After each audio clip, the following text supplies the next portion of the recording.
人生的际遇实在太奇妙了。几天前的晚上，也在这里。那时候还不知道我是生是死。现在不但熬过来了，而且我们能够这么幸福的在一起。我跟你说过的嘛，会永远在一起。我记得你说过，这个世上没有任何事情可以拆散我们。这是我的承诺，我一定会做到。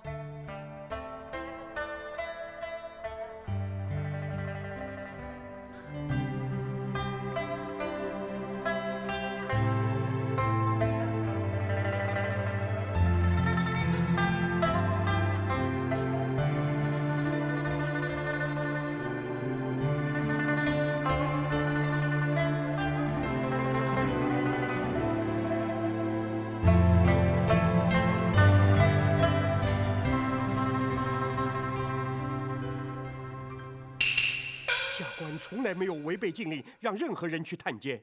大人怎么会对下官有所疑虑呢？你当真没有违背过？上次沈指挥探监之事，下官已经知错了。那么第二次呢？杨彪、杨豹已经亲口向本府供认，难道你还想隐瞒本府？下官，哼！你三番两次让沈让进入大牢，想必与他关系匪浅。莫非你拿了沈让的什么好处不成？不！第二次是因为杨彪、杨豹以自杀要挟，一定要见沈指挥，所以下官只好答应。还有呢？那沈让可曾再次探监？没有，绝对没有第三次。昨天沈指挥通知下官去马场见面，再度要求探监，下官当场就拒绝了。李大人是不是常常去沈指挥的马场？不，下官只去过几次。沈让身为商州马军指挥，他的马场里面一定都是一些宝马神驹吧？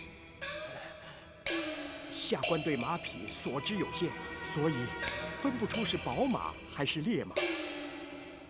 在下虽然是一介文人，不过对马却挺有兴趣。不知道李大人可否带在下前去开开眼界？沈指挥向来不让外人到马场去。哦，那就算了。要不下官先知会沈指挥一声，知道是公孙先生要去，或许他不会拒绝。那倒不必，看不看没关系，在下只是随口问问。是。李大人，如今那杨彪、杨豹既是人犯，又是人证，所以本府才再三要求你注意他们的安全。你可明白？下官明白，下官明白。不仅如此，他人所涉案件另有牵连，李大人最好多加谨慎，否则稍不留意，便会犯下共犯之罪。届时，莫怪本府未曾事先知会。是，下官知道，下官知道。将军，衙门里传来消息，李全已经加派了大牢里的守卫，据说是为了防止杨彪、杨豹被杀害灭口。杀害灭口？据说他们现在不单是人犯，而且是人证。将军，是不是包大人查出了什么？不，是杨彪、杨豹出卖了我。可是包大人并没有对将军采取任何行动啊！福晋，你杀福利的时候，可曾留下线索？没有，我还特地不用刀，而是换了一把剑杀他。的确万无一失。所以杨彪、杨豹口说无凭。包大人没有动我，是因为还没有找到证据。将军，如果是说到证据，那些宝马日后肯定会变成麻烦的，不如把他们送出商州吧。我能送到哪儿去？如此宝马，任谁见了，都会起下觊觎之心。我又怎能放心的托付于人？要不，干脆把他们都杀了，以绝后患。吴进，你给我听清楚，这些宝马不只是马，他们还是我的朋友，我的家人。这种话你不准再说，永远不准再说。是，敬师爷。在这世上，他们是我唯一信任的朋友，我宁可为他们而死。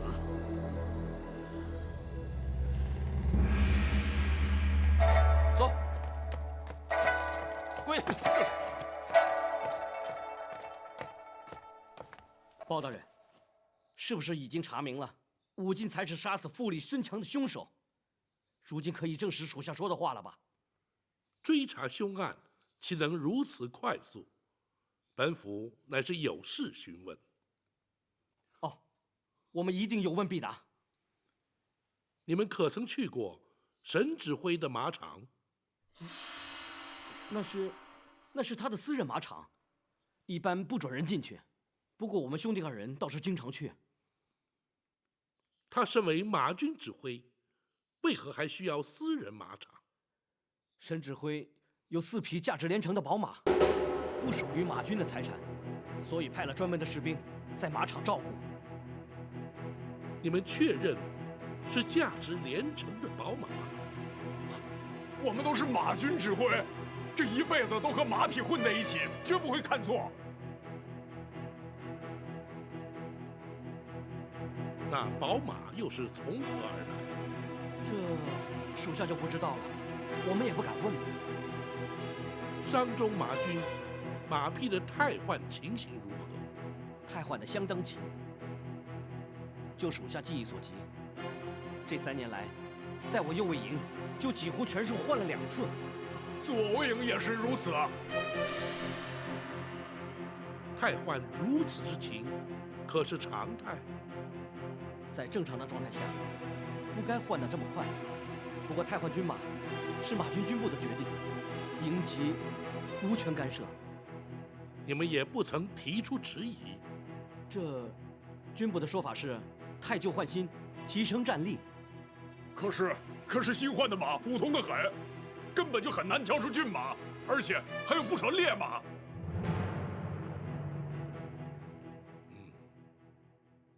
本府若要有事，会再来询问你们。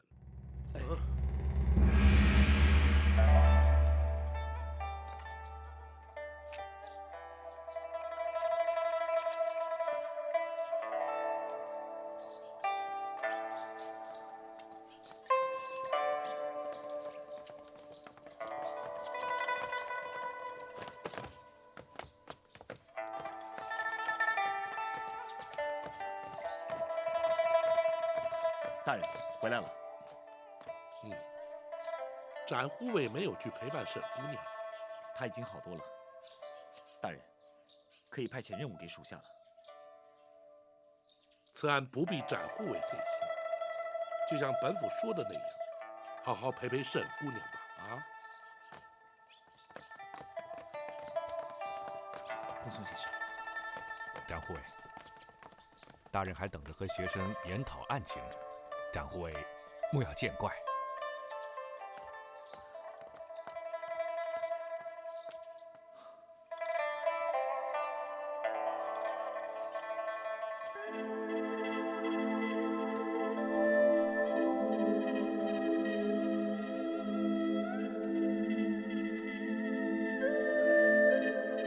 如今看来，不得不将沈让列为涉嫌最重之人。6年前，本府向皇上保荐于他，或许未必正确啊。大人为国举才，又岂能料到会发生这样的事情？当初，本府习他为难得一求的武将，却忽略了他的人品心性。倘若他真犯下这些罪行，本府实在难辞其咎。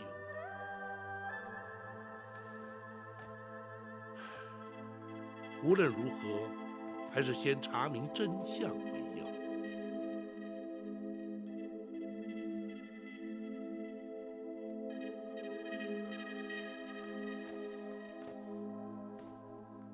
大人若要追查沈让是否涉案，所谓宝马名驹及换购军马之事，便是着手之处。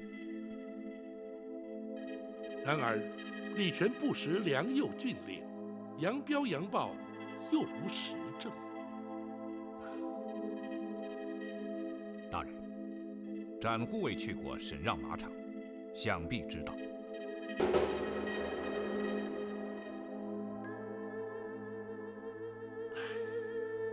公孙先生分明知晓本府心意。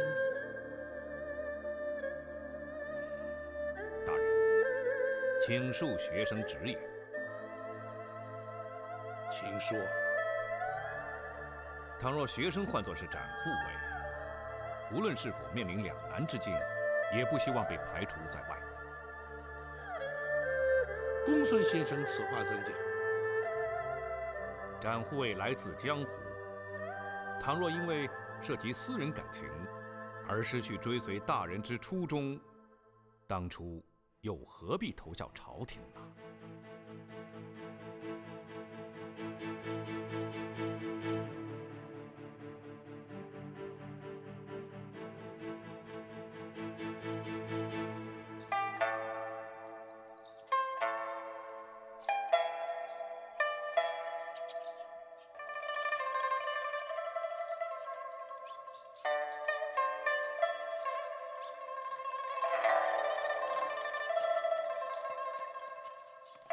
展公子，小姐来了。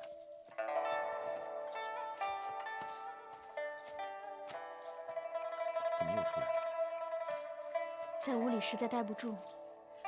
如果不是公孙先生交代要多休息，我恨不得能一直待在院子里。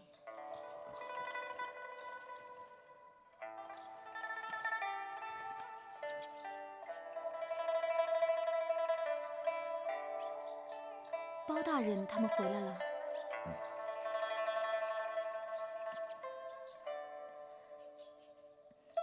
你总不能一直陪着我。去看看包大人有没有事要你帮忙。包大人暂时还不需要我。那怎么行？他如果真的不需要你帮忙，你又何必跟着他呢？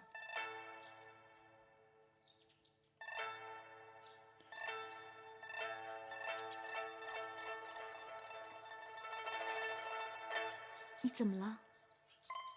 没事，我没事。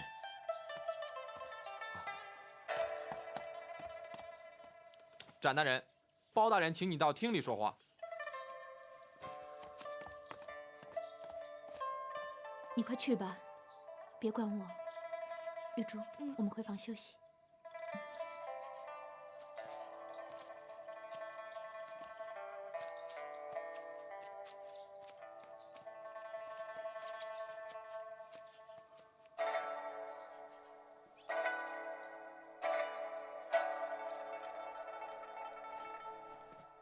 在沈姑娘治病之前，你曾说过要带她离开，寻个无人之处单独相处。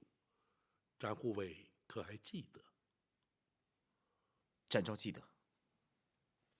如今她已无大碍，你何不再考虑离开之事？大人，您是想把我支开？你怎会有如此看法？孙强一案是否牵扯上了沈让？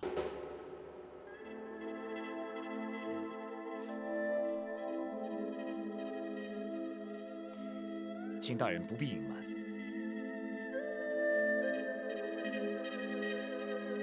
你果然观察入微。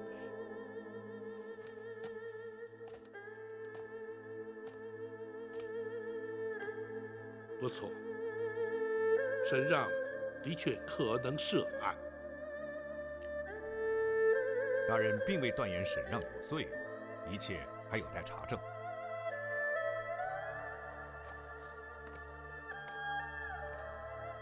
大人，可否让属下知道详情？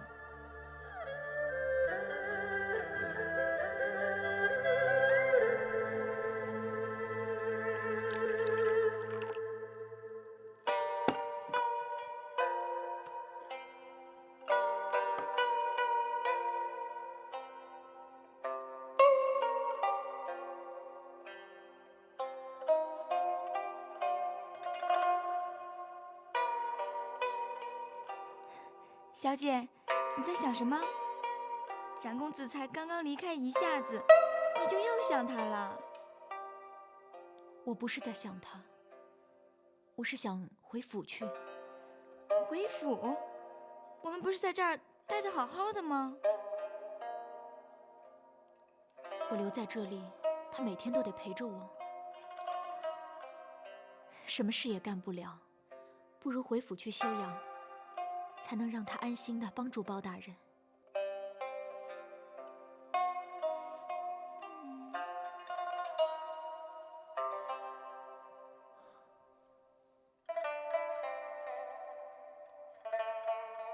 如今，虽然沈让只是涉嫌，可是，一旦确认，你势必陷入两难之境。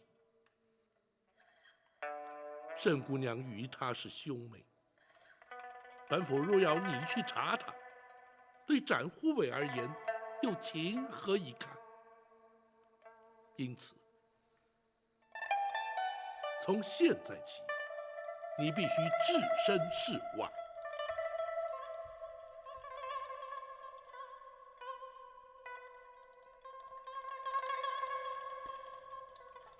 展护卫，还是带着沈姑娘离开的好。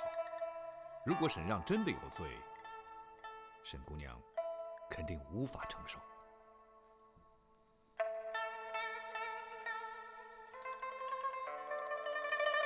大人，能不能让我仔细考虑一下？当然可以，毕竟你总要面对沈姑娘。展护卫，公孙先生，请放心，我不会透露这件事，我不会辜负大人对我的信任。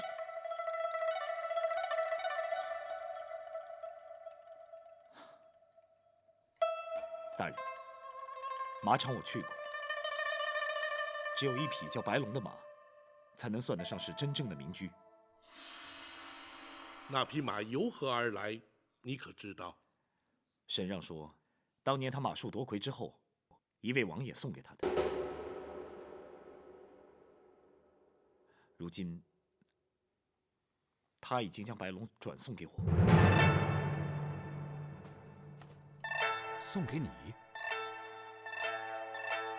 他说，那是沈家给沈蝶的嫁妆。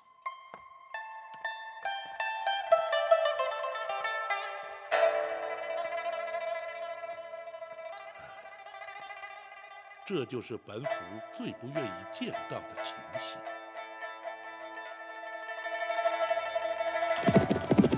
驾！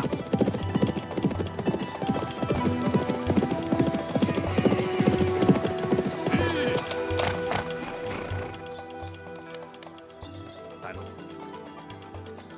别怪我把你送人。不过你的新主人会像我一样疼你的。你不必担心，将军，白龙是将军拥有的第一匹宝马，又是将军最疼爱的一匹马，你怎么能舍得送给展昭呢？我一生中，除了这些宝马之外，小蝶是唯一让我挂心的。展昭救了他的命，又让他有了归宿，别说是一匹白龙了。就算让我付出再多，你也值得。万一如何？快说。万一有一天，包大人派他来查将军的话，放心，只要我们谨慎一点，不会有那一天。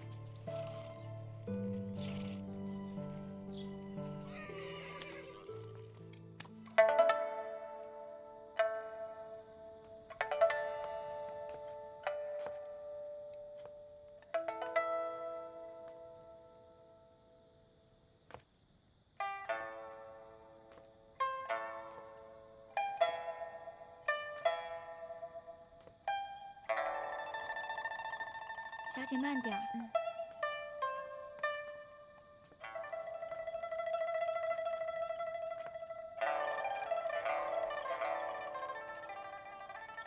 哎，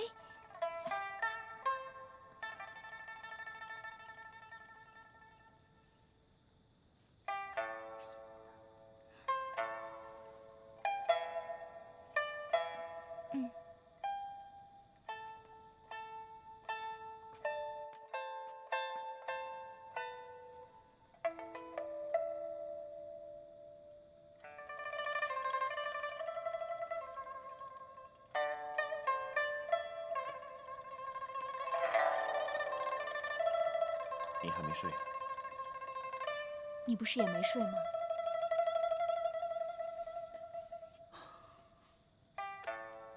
记得我在接受公孙先生治疗的前一天晚上，也是这样的情形。你也睡不着啊？那时候我在担心你。现在我的病已经治好了，你又为什么睡不着？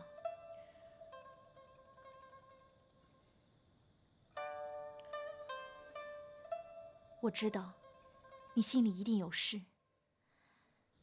白天我没来得及问清楚，现在你可以告诉我了。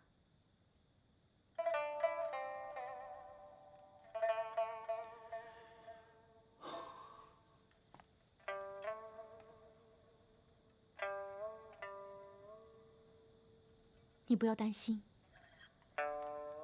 没有任何事情能难倒我们。连我这不治之症都能治好，还有什么事情解决不了的吗？我会告诉你的，可不是现在。我可以暂时不说吗？当然能。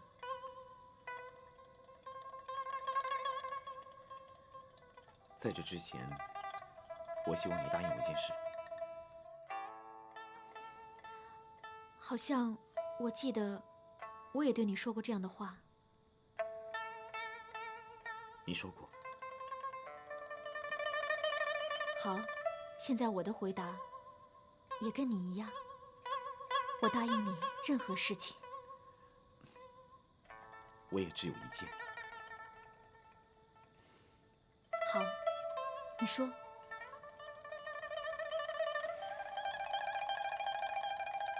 听我的话，回家去休养。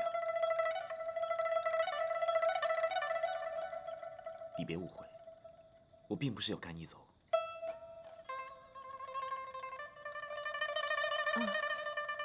没关系，我知道，你一定是有原因的。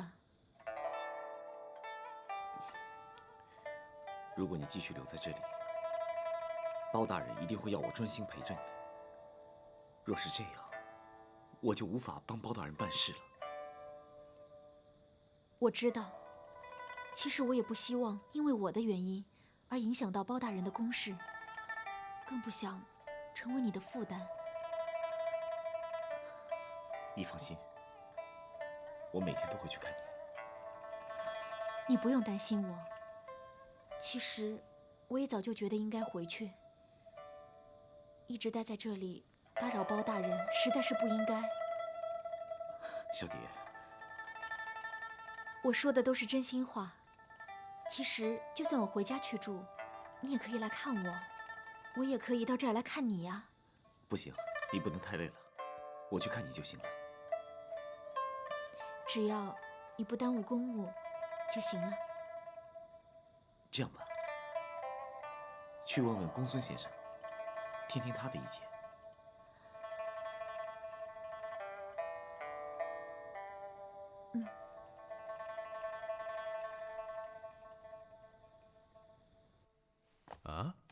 沈姑娘要回去？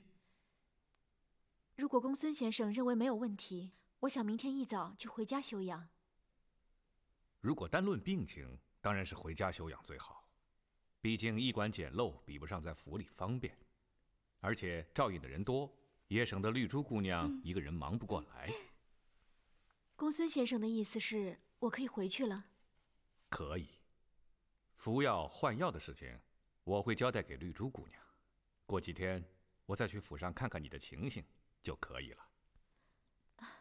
多谢公孙先生。绿珠，你要记得，小姐不能太累。如果有什么突发的状况，立刻来通知我。公孙先生，请放心，我相信，如果展公子能够天天来看小姐的话，小姐的身体一定能够很快就恢复的。展公子，你放心，我每天都会来看你。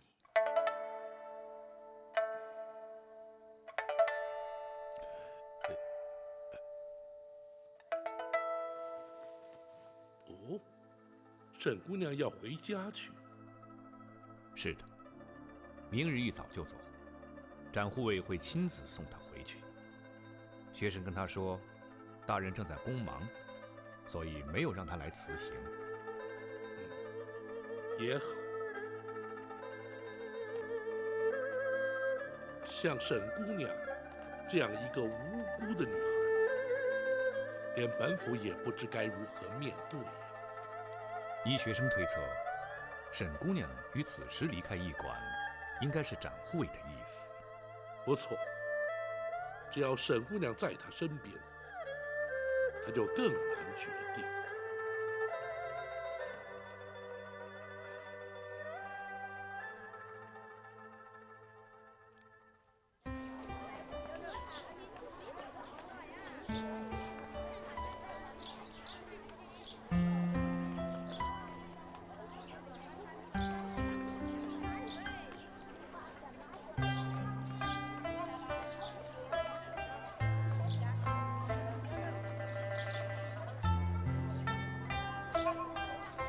公孙先生，这些日子打扰了，沈蝶在此向您致谢。沈姑娘不必言谢。治愈姑娘绝症的经验是在下最大的收获，该致谢的是在下才对。公孙先生客气了。绿珠，公孙先生，我的交代别忘了，无论是换药、熬药、吃药都不能错，记得吗？绿珠知道，公孙先生尽管放心。那就好，轿子要慢一点，别颠着你家小姐啊。是。还请公孙先生代沈蝶向包大人致意。放心，我会的。你还是早点回去休息吧。公孙先生，麻烦你转告包大人，我去叙旧了。走。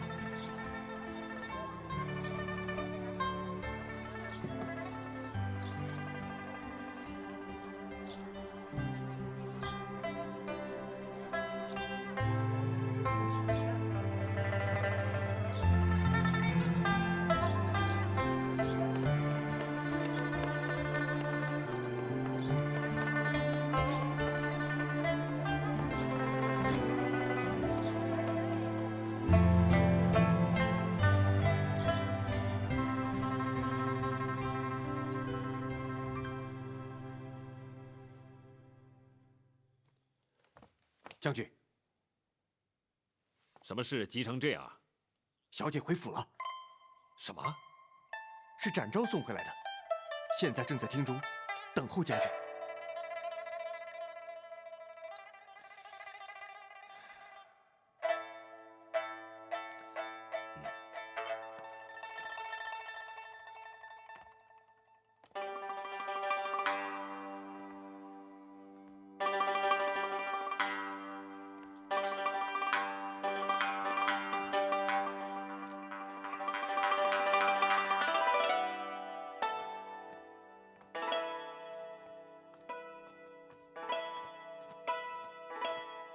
展护卫，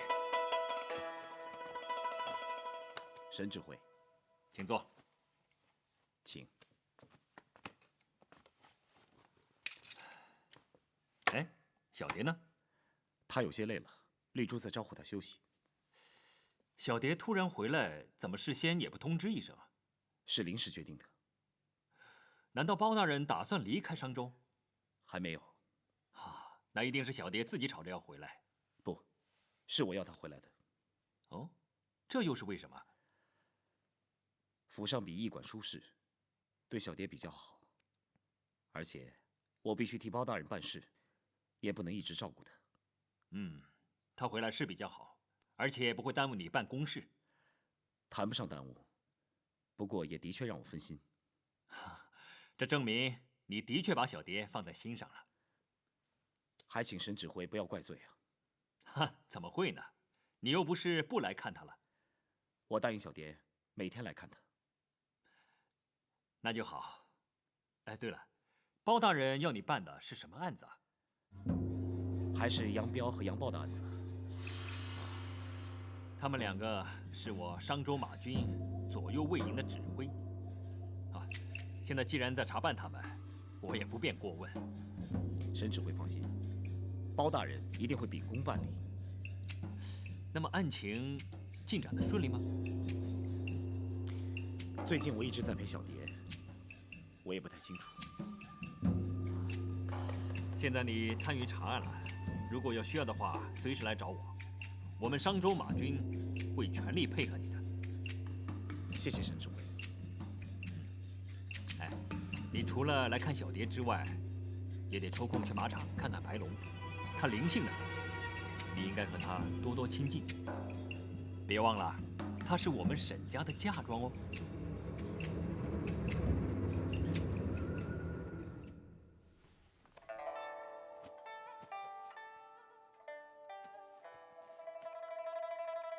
他走了吗？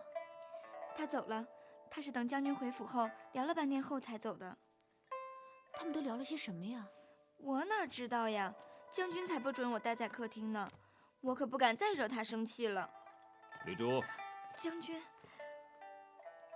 别在小蝶面前把我说得太凶，我这妹妹会怪我的，知道吗？是，将军。哥。哎，小蝶，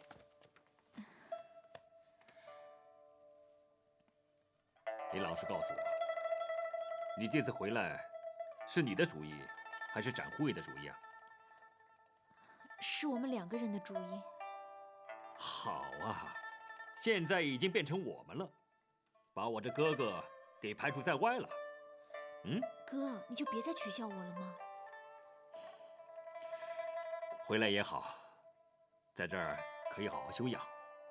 他呢，可以好好帮包大人办案，而我可以天天看到我的宝贝妹妹，皆大欢喜嘛。哎，哥，包大人要他办的什么案子啊？我怎么方便问他呢？不管是什么案子，都跟我们扯不上关系的。我希望他能够尽力，最好他能帮助包大人顺利破案。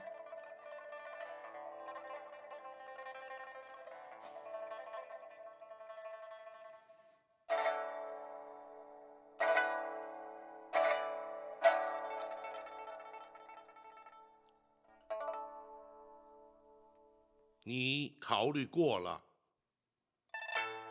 是。你决定如何？大人，请让展昭参与查案。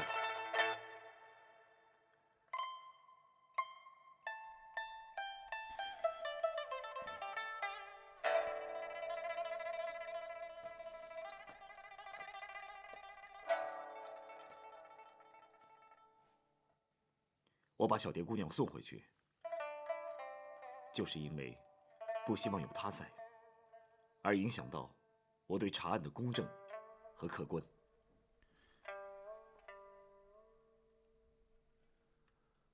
可是这么一来，你和小蝶姑娘之间恐怕会……如果沈让真的有罪，到时候她最需要的是关怀和安慰，我会和她一起面对，不管她会不会责怪我。展护卫。当然，我希望查证的结果能够证明沈让无罪。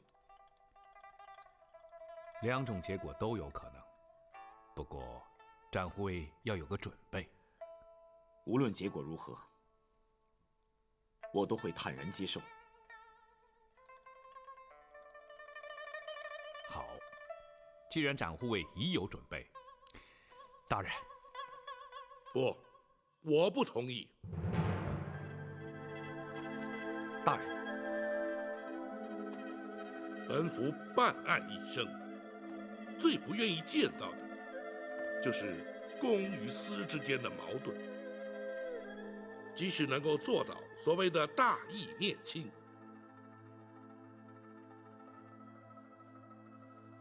那虽然令人称颂，可是实质上却十分的残忍。在公理正义与情感人性的挣扎矛盾之间斗争的结果，受伤最深的，往往是执法者自己。大人一向以铁面无私称颂于世，为何大人能够做到，展昭就不能呢？因为你没有必要这么做。若是为了大是大非，展昭就必须这么做。可是，一旦因为你的参与而直接间接伤害到沈让的性命，那么你与沈蝶之间的裂痕恐怕永远无法弥补。这一点你可曾想明白？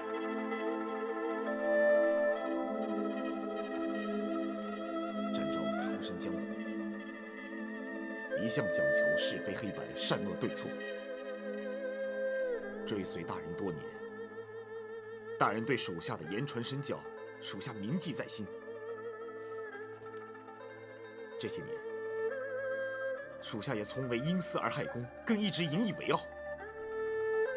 大人，展昭心意已决，请大人成全，不管后果如何，展某一肩承担。既然你知已如此，本府不再坚持。好，你可以加入查案。多谢大人。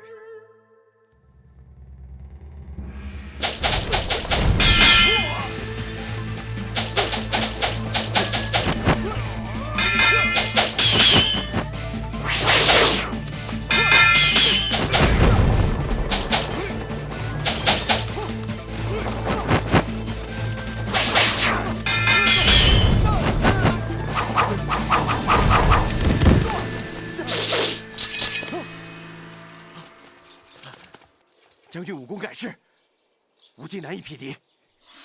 上马再战。好。驾！驾！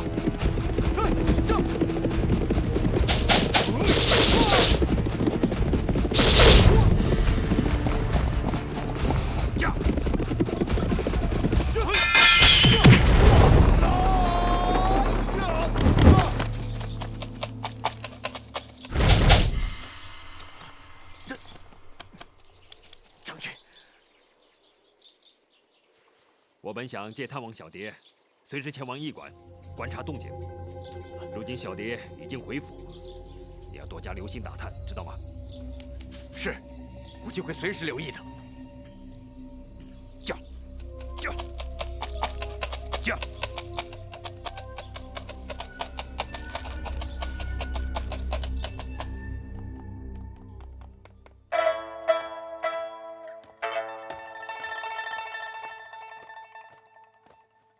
马场除了白龙之外，其他的马匹只能算是一般的军马，并没有看见所谓的宝马神驹。杨彪、杨豹和马氏的传言是否有误？其他的马可能已经被他藏起来了。有可能。可是他为什么不把白龙也藏起来？这是因为他要把白龙送给你，甚至可能想利用你来证明他只有一匹白龙是宝马，而且是合法获得的。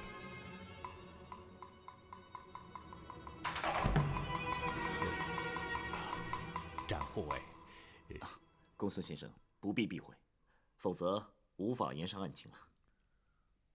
公孙先生的确多虑了，本府确信，沈让即使涉案，也不会以沈姑娘的终身大事做文章，两者应无关联。是，学生失言了。不过那毕竟是沈让的说辞，我们还是必须证实才行。究竟送白龙的那位王爷是谁？是否真是那位王爷所送，都需要查明。大人，属下去问他。不行，只要一问，就会让他有所警惕。他是否说过，白龙是当年常山赵子龙所骑的千里追风白龙驹的后代？不错，沈让的确这么说过。既然如此，学生曾经在一册专记宝马典故的书册里面读到过，白龙驹代代相传，最后落到前朝后周的皇室手中。柴王爷？哪位柴王爷？太祖皇帝陈桥兵变，黄袍加身之后，后周皇帝退位称臣，太祖皇帝赐他柴家历代封王。如今的这位柴王爷已是世袭2代，部分皇室遗物准许柴家保留。这白龙马莫非也在其中？这么说来，沈让所言不虚。不，还必须证实的确是柴王爷所赠。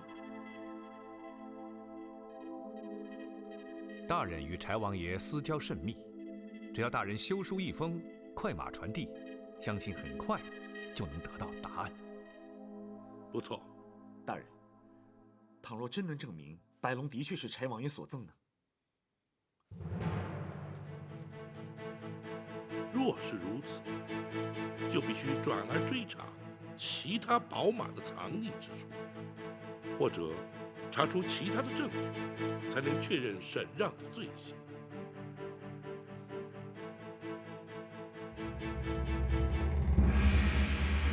不可能啊！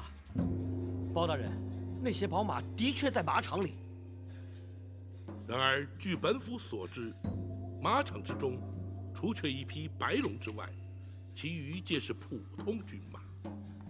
包大人，我们去过马场好多回啊，不会看错的。是沈指挥，一定是沈指挥把马藏起来了。哦，那么他又会藏到何处？这属下就不知道了。不过，沈指挥这人一向爱马如狂，这些马一定还在商州境内，他绝对舍不得送走。偌大一个商州，又如何寻找？包大人，有个人他一定知道。你说说是何人？武进，沈指挥最信任他，什么事儿都交给他去办。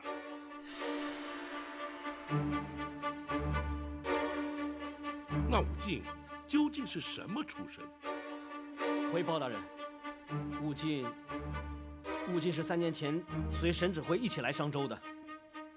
沈指挥还在军中，为他补了个偏将的缺。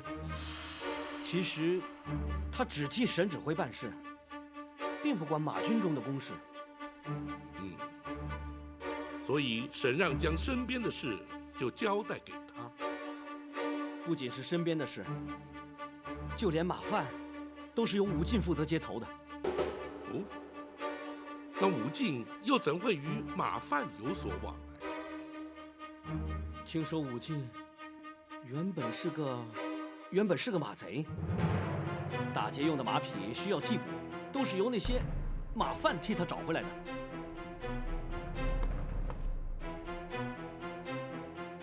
沈让身为马军指挥，怎会将一名马贼带到军中来？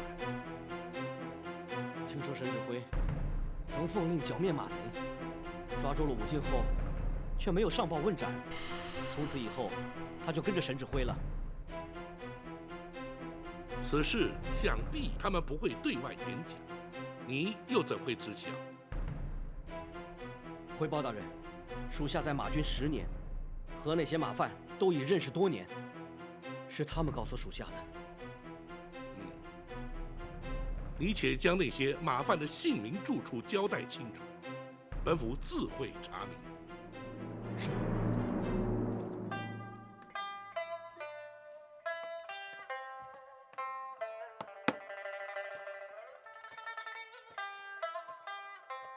小姐，是展公子来了吗？小姐，我们上午才回来，展公子怎么会这么快就来呢？唉，原来小姐真的会变成这个样子啊！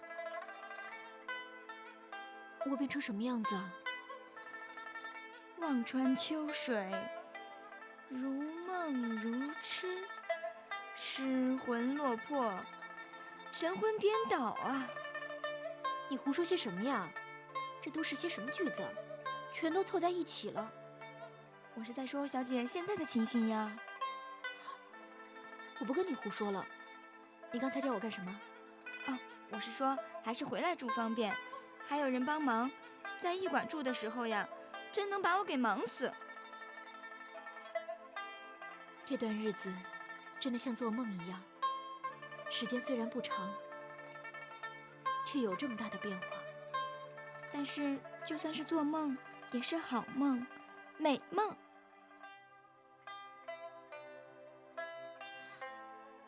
真怕梦会醒过来，一切都又变了样。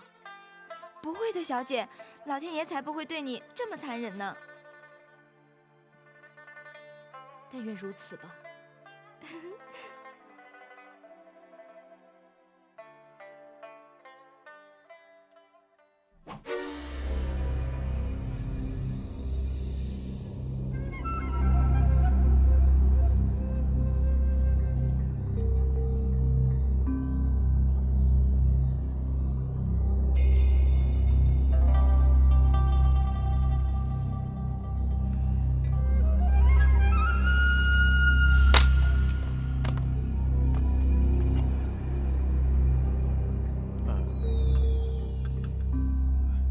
有话就说。将军那一天和展昭比试，你想知道胜负如何？是。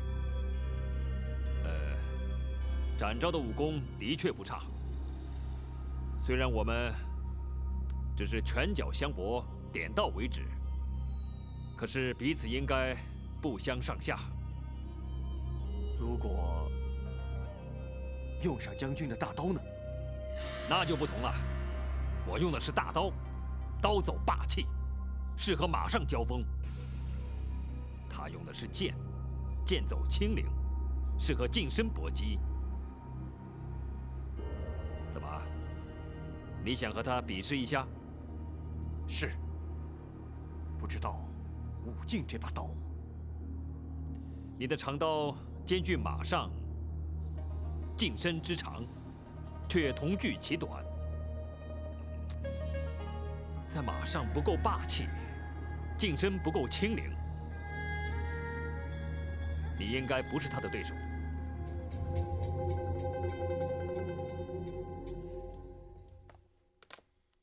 大人，武进既然参与审让诸多事务，何不由他身上着手？或许可以得到我们所需要的证据。不，他有一名马贼，专为追随审让，二人之间必有外人所不知的关系。只怕非但追查不出，反而会打草惊蛇。还是等收到柴王爷的回函再说吧。大人，张龙赵虎传递大人信函，大约何时可以回返？柴王爷府邸在青州，距此地大约200多里地。这一去一回，明日此时应该可以回来。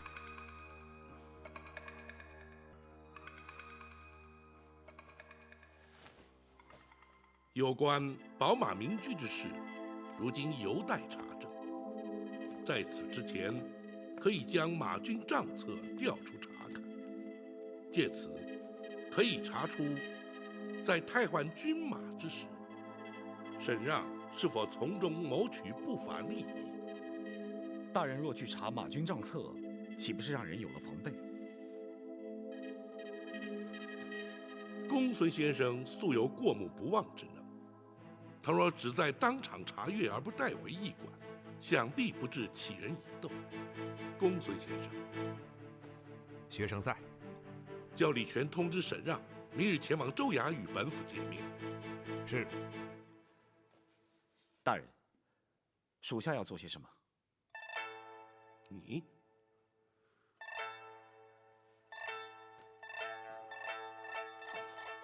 你还是去看看沈姑娘吧。大人，属下每日调查沈让的案子，却还要去面对小蝶，的确有些困难。是否能让属下暂且避开一阵子？本府明白你心中的爱难之处，然而若不如此，恐怕会让沈让心生疑虑。那展护卫又将如何投入办案之力？此举虽然残酷，却必须勉为其难。我知道该怎么做了。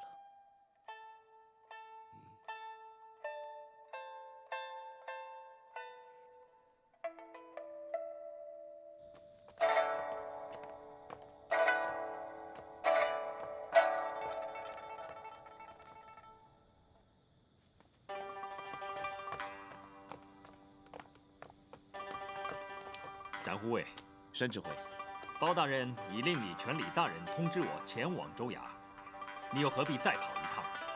我是来看小蝶的。待会儿我想去马场看看白龙，还请武进帮忙带路。那是当然。武进在，你留在府中待命。是。可知包大人传我去州衙，为了何事？想必还是为了扬标扬报、克扣军饷的事情。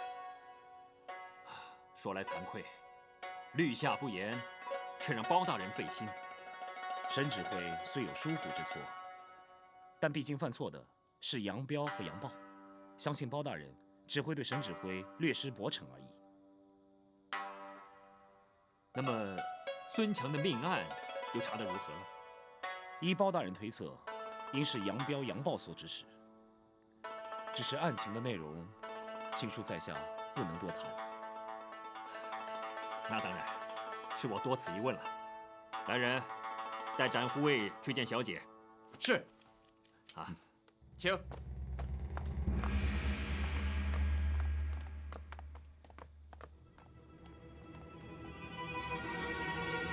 将军，包大人真的相信孙强命案是扬标扬报所为，而没有怀疑吗？难说，不过也不必担心，他查不到证据。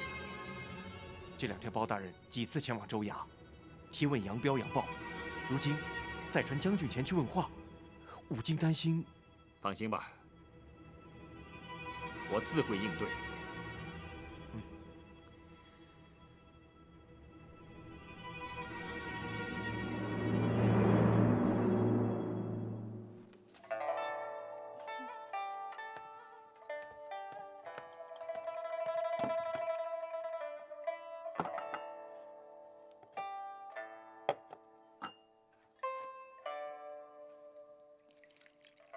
展公子，请用茶。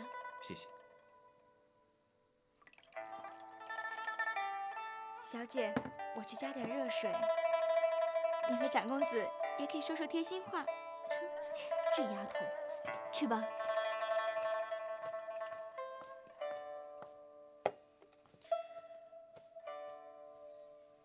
你还好吗？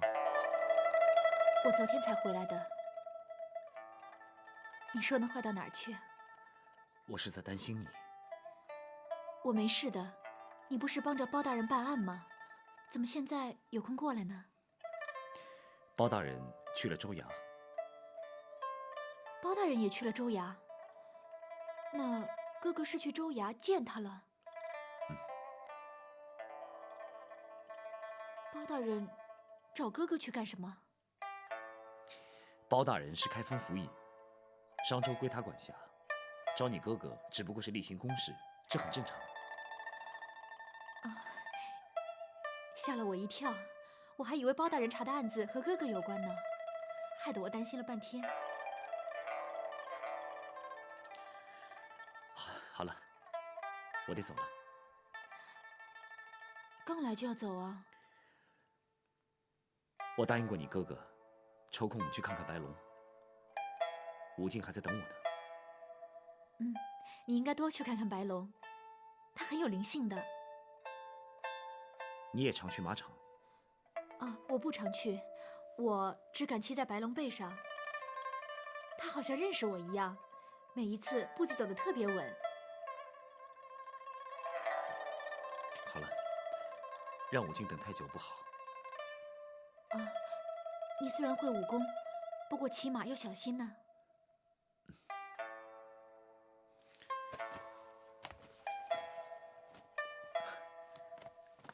小蝶，你放心，我的骑术不比你哥哥差。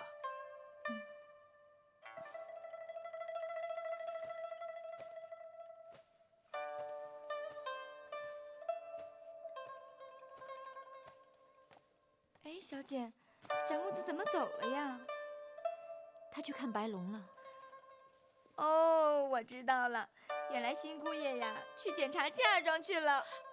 这臭丫头！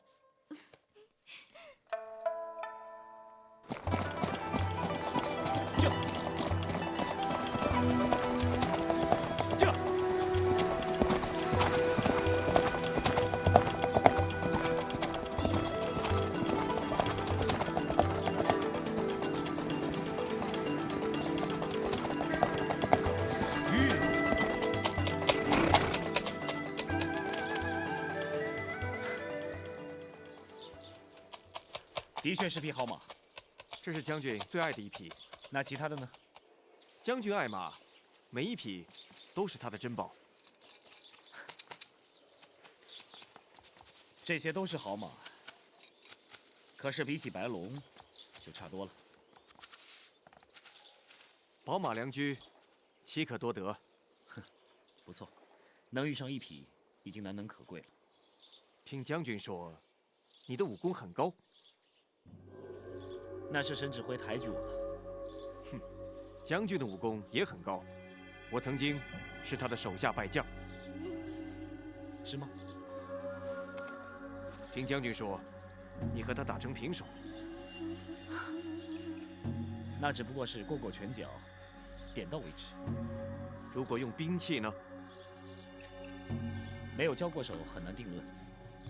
将军用的是长兵器大刀，如果在马上，你一定不是他的对手。我跟沈指挥恐怕没有机会用兵器较量。战护卫，我想和你较量一下兵器。我今天是去看你家小姐的，我没有带兵器。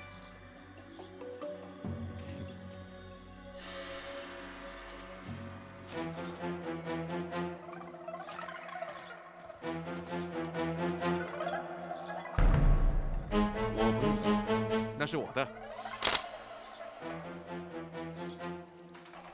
我不想和你比，只是切磋印证武功而已。你认为我不配和你比试武功？不是不配，而是不必。你若坚持不肯，就是看不起我。我只想和你比一比，并不是要和你拼命。那好吧。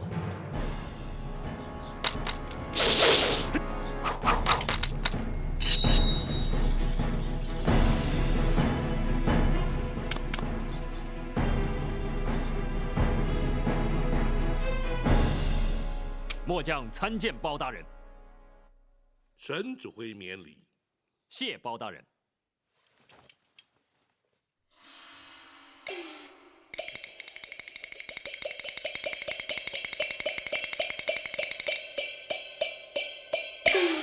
沈指挥可知，本府传你前来所为何事？末将不知。杨彪、杨豹涉及孙强命案之事尚未结案，如今其所提出的军饷账册，经本府查明，竟是假造。竟有此事？末将失察，请包大人降罪。待全案终结之后，本府自会将你督下不严之罪一并裁处。是，末将静候惩处。本府执掌开封，商州隶属开封管辖，本府职责所在，不能不追根究底。那杨彪、杨豹竟能假造饷册，其他各营又怎能不查？是，我将立刻将各营饷册送往驿馆，请包大人查阅。不仅是饷册，举凡兵籍名册、往来文书，一概要查，也免得还有其他弊病。可是数量繁多，送往驿馆恐有不便，请包大人明鉴。不必送了，公孙先生自会带本府前往各营查看。是，末将全力配合。马军何处军营据此追击？回包大人，是左卫营。左卫营已有严重失误，不是要查，而是要办。待杨豹结案之时，一并处理。是。其次便是马军军部。沈指挥亲自掌理的马军军部，还需要查吗？末将自问并无疏失，坦然受检。好，就从你马军军部查起。